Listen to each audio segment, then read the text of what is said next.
Welcome to Rocky's Ramblings, the show that encourages you to get out and do your own ramblings, to get out and to explore the many places to go, things to do, and events to attend in our region.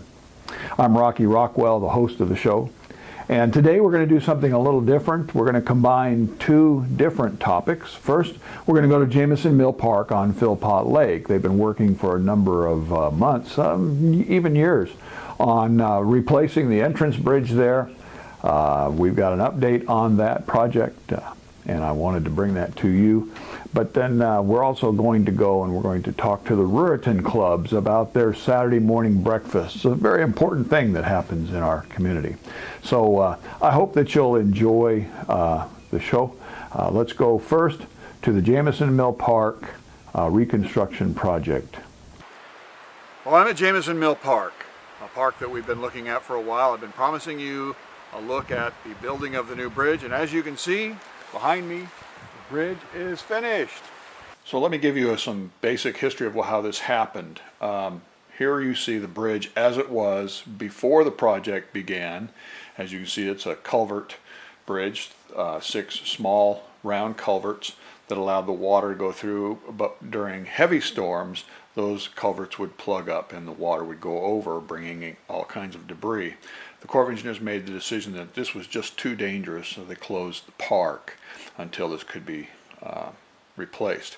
The plan was to put 3 large box culverts in where the smaller culverts are, and lift it up a little bit so that the water would, all of the rainwater would go underneath and not over top. Well, the idea of doing it all at once was not to happen.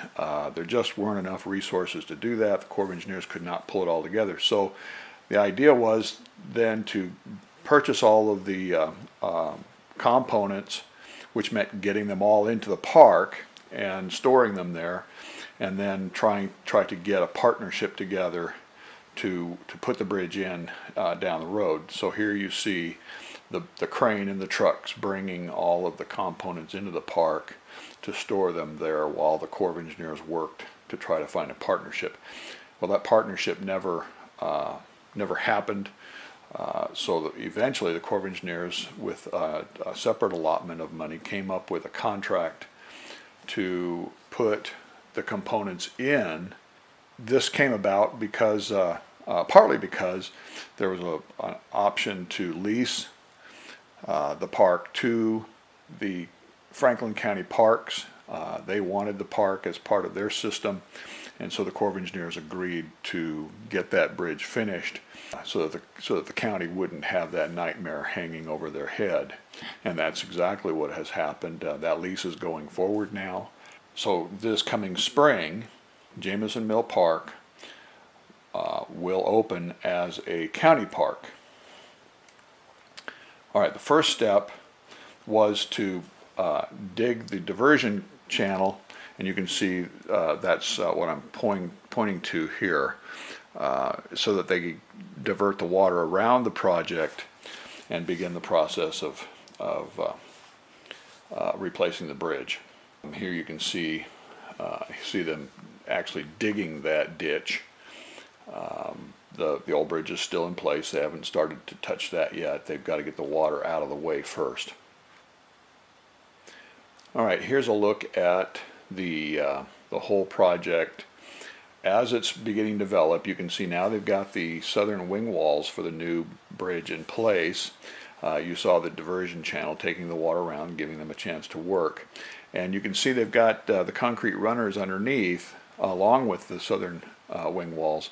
That's where the culverts will actually sit when they get there. Now you see the bridge sitting on top of those runners, and the bridge is now basically intact.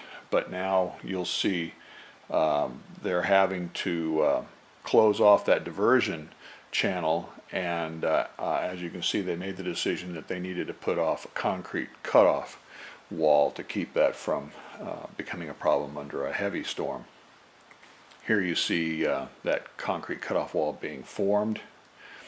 This is just a look at the project before they filled that trench in and began to finish up the project. Now you see the project finished. They put riprap along the creek. You can see the culverts are very large now. Big box culverts allow any amount of water to go through. We never have to worry about that. The flood water going underneath again. And now you see the road. The road is now ready to welcome visitors. As soon as the lease between the Corps of Engineers and Franklin County Parks is finished, we'll see this open as a Franklin County Park, and one of the more popular areas will be once again open to campers and day users alike. And that's a look at how the project came about. I hope you've enjoyed this. Thanks for watching. I hope you enjoyed seeing the update on the Jamison Mill Bridge reconstruction. It's very exciting to know that that bridge is finished and that park can now be reopened. I've also been talking to the Corps of Engineers and Franklin County Parks about how the lease is going. As you know, the county is taking over that park and opening it as a county park. Well, that lease is going along just fine. It looks very much like that lease will be finished sometime early May, in time to get the park opened before Memorial Day. So it looks very much like we'll have Jamison Mill County Park open in time for Memorial Day weekend. That's great news. All right, we're going to take a commercial break. When we come back, I'm going to take you to the Ruritan Saturday morning breakfast show. That's a very important concept around this area. The socialization, the good things that happen from Ruritan clubs. You just stay tuned and watch that right after this break.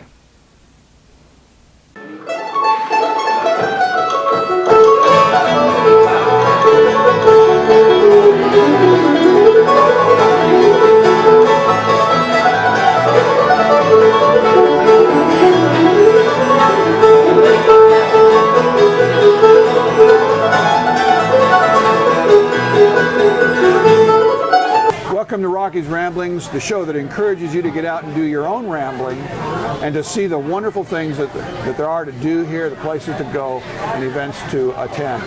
I'm here with Ben Robertson, the president of the Spencer Ruritan, and I'm here at their monthly breakfast, and I want to chat with Ben about what the breakfast is all about and what the Ruritan group does with the money they make. Welcome to the show, Mr. Robertson. Thanks a lot, Rocky. Nice to meet you, sir. Nice to meet you. And now, you have this breakfast the first Saturday of every month. That's correct. It's we do it from November to June. Actually, November to May. And then June we use the Saturday to clean up and freshen up the place. But our breakfast is from 6 a.m. to 10 a.m. first Saturday of every month from November to May. And that's a big thing for Ruritan to have these breakfasts. They have them all over the place. And let's chat about what does the breakfast mean to you as a club? Well, the breakfast means that we get a chance to people to come together and eat together. And a lot of times it's, sometimes that's the only time you'll see somebody at the dinner table. In our case, it's the breakfast table. And you'll see people that haven't seen each other for years come and they just meet and they have a good time. And it's always increasing in size. The word gets out that we've got an excellent breakfast, if I may brag about it. And we're real proud of it. And so it's a good opportunity for the community to come together where they have some place to go to meet and eat. And I can guarantee you it is a great breakfast. I just got finished eating myself. This is a wonderful group. The cafe used to hold that kind of a place in our community. People would come together at the local cafe. Well, in our community here, it's the Ruritan breakfast. The Spencer Ruritan is the first Saturday of every month, and then we'll be visiting some of the other Ruritans, and we'll give you an idea of which weekend they cover. But But now, you obviously make money off of these breakfasts. It's relatively inexpensive to come to these breakfasts, so it's not a lot of money, but you make money at these things. And where does that money go? Well, the money goes back into the community. Of course, we got money that we, from the proceeds, we have to keep the lights on, and we have to pay for the groceries and things like that, of course. But the mission statement of the Ruritans is to promote goodwill, fellowship, and community vitality. So we have established in the last couple of years scholarship programs for kids that are just starting college. And this year we're going to have probably 4. Wow. Last year we had 2, and this year we have 4. We also have a benevolent fund for people that are kind of down on the luck, unforeseen circumstances. We also donate money to the local fire departments, rescue squads, other Grace Network, something to help folks out. We interrupt this show to bring you a very special interview that came up because of something that happened at the Spencer Ruritan breakfast. So let's listen in. I'm with Mary Jordan down here at the Martinsville Henry County Visitor Center. Just wanted to chat with her about something that happened at the Spencer Ruritan breakfast. Good morning, Mary. Good morning, Rocky. I should at least start by saying good morning, dear Mary. I'm so excited about this. I'm so excited about seeing the grandbabies. He doesn't have enough tape. You don't have enough tape on that camera if you're going to talk about grandbabies. That's right. I know that. We have grandbabies of our own, so that's one of the reasons why this really struck me. Basically, her grandchildren were there helping out, and I wanted to get her reaction and her comments on that. She's never seen this film, and as she does so, we're going to get her reactions live and raw. So here we go. There you go. There's little Hawk. There's Hawk. Hawk is 7 years old, and he's a good egg cracker, right? He does a great job. At the very end of the breakfast, well, close to the end, Hawk comes over to me and he said, "They told me I was getting too many eggs ahead to slow down." Boy, they couldn't cook them fast enough. He's just doing his job too well. Oh my goodness. So now you were telling me that your grandkids come all the way up from Charlotte, and they look forward to coming on the day that you have the Spencer Ruritan breakfast. Oh yeah. Because they want to help. Kids want to help. Work is fun. That was the thing that struck me about this. This is their second breakfast that they've worked. And the kids stay busy, with sports and things like that, so they don't get up that often. But there's Chase. Oh my, she's 10. Yeah. Chase is 10. And they really, I just showed them, one thing how to do it, and they took off. Yeah. So her job was restocking. But they roll out of bed. I went and got them out of bed. I said, "Okay, it's breakfast time. We need to go if we're going to get it." And so, okay. And they roll out of bed at 5 o'clock. Yeah. So. Well, and as you can see, if you look in the background, you can also see everybody in the Ruritan group and all of course, the grandkids here. They're having fun. This is not just hard work to make money for an organization. This is a whole culture of coming together to do a social breakfast on a Saturday morning. And, that's what I say about volunteering. Volunteering is you're putting out for something, but you're also getting something for yourself, and it's usually a good feeling. Oh yeah. So I'm hoping that the kids there will understand, because they don't have very many, at this age, they don't have very many opportunities. And the Ruritans have just accepted them. They've just accepted them, right, because they've known them since they were born. So. Yeah. There's a real lesson in this. Kids are kids.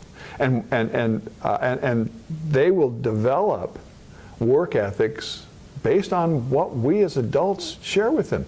When they come to do something like this, and they were working hard. I was so impressed with these two. That's why I wanted to do this interview. They were working hard, but they were having a lot of fun. Mm-hmm. We need to help young people realize just that that work is not just drudgery. It's not just to bring home a paycheck. I love the adage that says, if you love what you do, you never work a day in your life. And your grandkids are off to a great start. They can work breakfast now. Don't ask to see their room at home. we know what Because that's their all about. pajamas are on the floor, and they don't like to pick up pajamas or anything. But they did. They enjoyed that. Yeah. Oh yeah. Do I have time to give you a little story about that too? There's always time for grandkid stories. The first time they worked, Hawk was over there cracking eggs, and Chase was doing what she was doing the second time they were up here. And Hawk comes up to me, and he has a $1 bill. And he says, Ganny, that man over there gave me $1. And I said, well, Hawk, that's a tip. And he said, a tip? He said, and I said, yeah. I said, that gentleman thought you were working hard, and when someone works hard for you, they like to show their appreciation and they give you a tip. When you go to a restaurant, you tip people, and he says, I don't tip people. And I said, well, your mom and dad do. They tip it when they pay. He said, oh, and I said, now, then they've tipped you, now you're going to have to, at some point, pay back. And he says, what do you mean? And I said, well, the next time somebody works hard for you, you need to tip them. What a great lesson for children. I said, I'm cooking your breakfast in the morning. Did they leave a tip? No. Well, you're doing a great job of mentoring your grandchildren, and you've obviously done a good job of raising your children to raise such great grandchildren. They turned out to be pretty well. They're pretty good girls. I'm proud of them. This has been a lot of fun. I really appreciate your taking the time. You need to come back.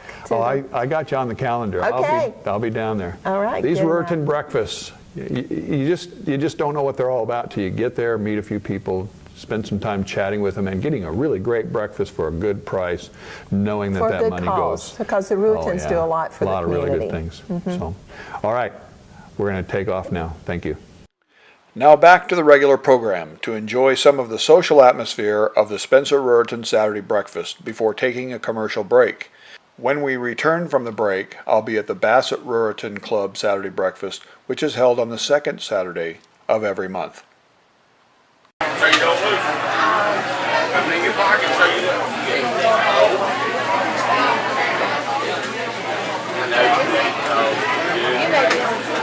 Raising and shaking.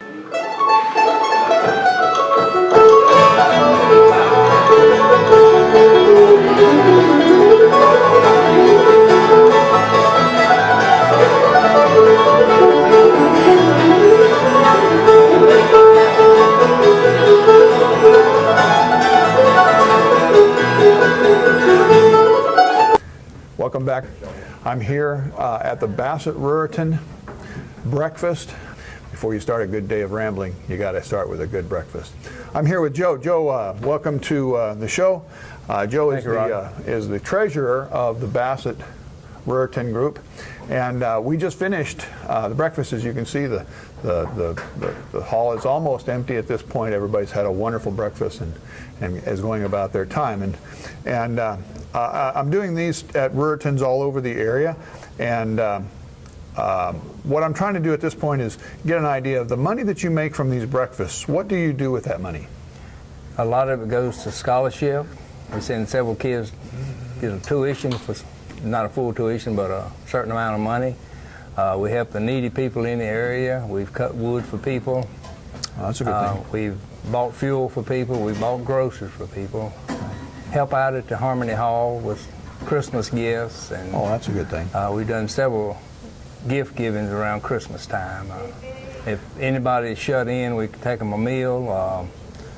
We have cooked a complete meal and take out to 20-some people that are homebound and not able to cook. And we do that about once a year. This is a great thing, and we saw this with the other Ruritan breakfasts I've gone to. Is this when you come and have breakfast, not only are you having an opportunity to visit with people in the area and have a really great breakfast, but you're helping an organization whose sole responsibility is to help their community in a variety of different ways, as you can see. So it's a wonderful thing to do.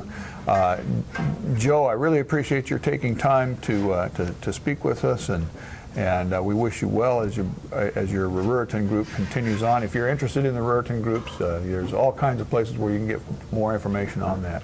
And I'll put something on my website to help you make that decision. And Joe, thank you very much and have a wonderful time.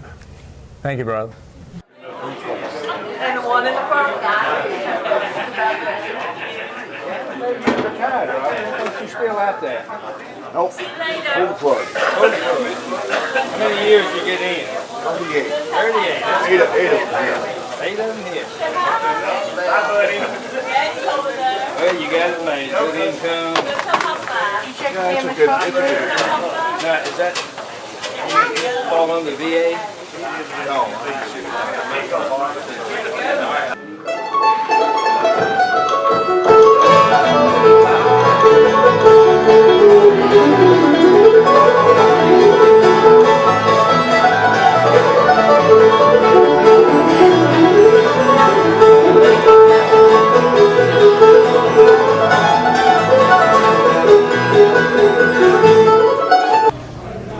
I'm here in Horse Pasture, Virginia, at the fire department, and just had a wonderful breakfast. I'm visiting with Charlie Bradshaw. Welcome to the show, Charlie. Thank you, Rocky. And it's wonderful, these little community breakfasts. The Ruritan does these, and but this one is put on by the Horse Pasture Volunteer Fire Department. A wonderful deal. Now, and you have these on the same Saturday every month. Yes, sir. The fourth Saturday of every month. And the beauty is that that before you head out for the day, you can come down and have breakfast and know that your money is going to something valuable. What does the fire department use the money that you make at these? Well, Rocky, we always have to buy new equipment, update our trucks or equipment, and like a new fire truck now, they were $400,000. Yeah. We priced one, and it's right at $500,000. Wow. And so we always have to have a little kitty saved up for that. Sure. And then our equipment's, we've fortunately right now we're getting new members in, and we're getting a lot of young people in, and so we always have to buy equipment for them. And it's just working out really good with the personnel, and so that's one reason we have these breakfasts. Okay. And the main reason is for fundraising. So it's a fundraiser that brings money to the rural fire departments. This is what keeps our communities protected. So if you come down and have breakfast on the fourth Saturday here at the Horse Pasture Fire Department, you're doing something to help your local community. And we really appreciate what the fire department does for the community, and we wish you all the best. And thanks for taking some time to chat with me. Thank you, Rocky. Good luck on your show. Thank you. Go get you a plate. Are they going to let you eat today? Question. Everybody will say, what are they going to do?